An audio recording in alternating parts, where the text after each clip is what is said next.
Girls in white dresses with blue satin sashes, snowflakes that stay on my nose and eyelashes, silver white winters that... With uncertain hands, I took the doll's scissors and cut 5 locks of his bone-white hair. One was for my mother. One was for my older sister, Leah. One was for my little sister, Karen. One was for me, and one I had special plans for. Nearly 30 minutes had passed since my father had drawn his last breath. Staring down at his face, 2 things struck me. First, I was not placed on this earth to be a barber. Second, over the years, my father and I had come a long way. A long, long way from the gaping silences and years of me going MIA from every major holiday but Christmas. Back then, it seemed like only 2 topics were non-combustible. Sports was one. Bona fide cheeseheads, fondue and not blood ran through our veins. Then, there were my grandparents. Mama and Papa had died while I was a toddler, yet lived on in their stories. Take their wedding. Grandpa called it the triple special day. As Dad told it, after World War I, Austria, lederhosen, not kangaroos, was hurting, and hurting badly. Still, on August 24th, 1924, my grandfather, 2 of his brothers, their 3 brides, all got married in one large ceremony in a very tiny village called Putzleinsdorf, Austria. Population 300, counting the cows and pigs, 400 with chickens and geese. According to the local paper, probably never has our place experienced a celebration like that on August 4th. To escape hard times, 11 days later, all 6 boarded the Hansa, the sailing ship that would take them to America. While they often dreamt of it, my grandparents were far too poor to ever think about returning. Over the years, Grandma would helplessly sob over the letters announcing the deaths of her sister, her brother, her close friends, and her father. The closest my grandparents ever got back to Austria was when Dad took them to see The Sound of Music. Sometimes I would ask him, "Dad, do you think you'll ever visit Austria?" "We'll see," he said. For me, however, it was only a question of when. Shortly before my 28th birthday, my answer finally arrived. The U.S. Postal Service kindly delivered it to my door. At the time, I was living the dream, but not sleeping much in Chicago. The mad boy had become a madman, writing ads for beer. At long last, I felt free of my parents, teachers, and my hometown of Kenosha, Wisconsin, or as I called it back then, Nowhere. I felt like I made it, at least at first. Over time, a creeping feeling started gnawing at me. I couldn't escape my way to happiness. Not even a world-class city like Chicago truly felt like home. Disappointing because growing up, I just knew Chicago was my preordained destination. The letter my mailman delivered that November day would take me another direction and time zone altogether. Even in a mountain of circulars, bills, and my 12th overdue notice from the Columbia House Records Club, this letter stood out. The envelope had striped edges, looking as if it actually cared about the message it cradled inside. The postage was like art. I took this odd-looking letter down the block to my favorite hot dog stand, the Wiener Circle, where I ordered 2 Red Hots and an order of cheese fries. The lava-like queso from a can glowed atomic orange. Carefully, I opened the letter.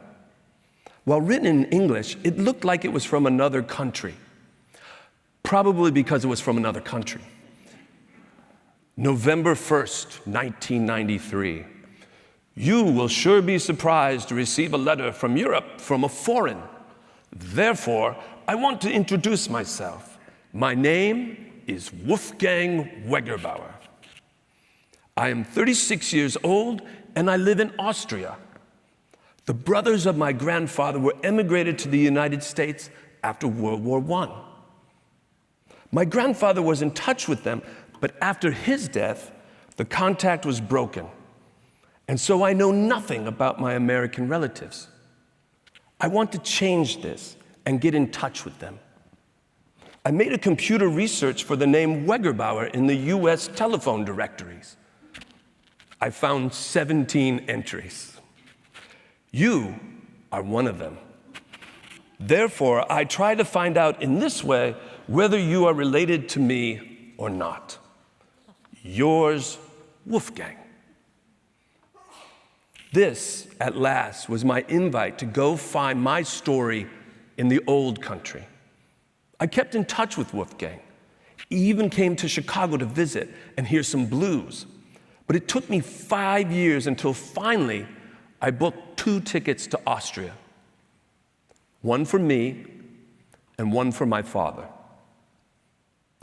The two of us, along with Wolfgang and my uncle Leo, knelt together in the pews of St. Vitus, the site of the triple wedding in Putzleinsdorf. We also visited the place my grandparents met, Castle Altenhof. No, my grandparents, they were not royalty. Grandma was a nanny, while Grandpa was hired to do some carpentry. Grandpa got lost in the castle and barged into a room. There was Grandma in the bathroom, holding the royal baby over the royal chamber pot so he could perform his royal duty. Hey, every romance has to start somewhere. Later, we dined at the home of Wolfgang's parents, Gertrude and Alois. Locally crafted lace draped the table. Our reflections shone brightly in the silverware, and the artery-cleansing homemade elderberry wine made me feel very, very happy. I told Wolfgang that I had no idea just how good Austrian hospitality was. Jim, Austrian hospitality is good, Wolfgang said, but understand this. During the hard times after the Second World War, your grandparents and the others sent packages full of flour, sugar, and clothing. Tonight, we remember those packages. This trip would be one that my father and I would never forget. After returning to America, the words, "I love you," came out a little easier than before. Soon, we were talking more on the phone, and not just about sports. It was at that time that I started to call my father Papa, the same name that he called his father. I hoped that my Papa had one more trip across the pond left in him. He didn't. Dying 5 months before my Austrian cousins Judith, Hannes, and many more pulled together our largest family reunion yet in Putzleinsdorf. The date? The 90th anniversary of the Triple Special Day. 40 descendants from those 3 unions, joined by 150 Austrians, gathered to say Mass where they had exchanged their vows, followed by a reception where they had celebrated theirs, taking photos exactly where they had taken their wedding photos. Finally, finishing back at the family homestead, legally ours since 1634. There, the Austrians had a surprise awaiting us. For months, they had been rehearsing a musical created just for their American relatives. It was a parody of The Sound of Music, incorporating the story of the Triple Special Day. Like a time warp, my grandparents, great aunts, and great uncles were all alive again, singing, dancing, taking their final bow in the old country, accompanied by a 15-piece orchestra, but not just any orchestra. Waving his baton was my cousin, Norbert, a frequent conductor for the Moscow Symphony.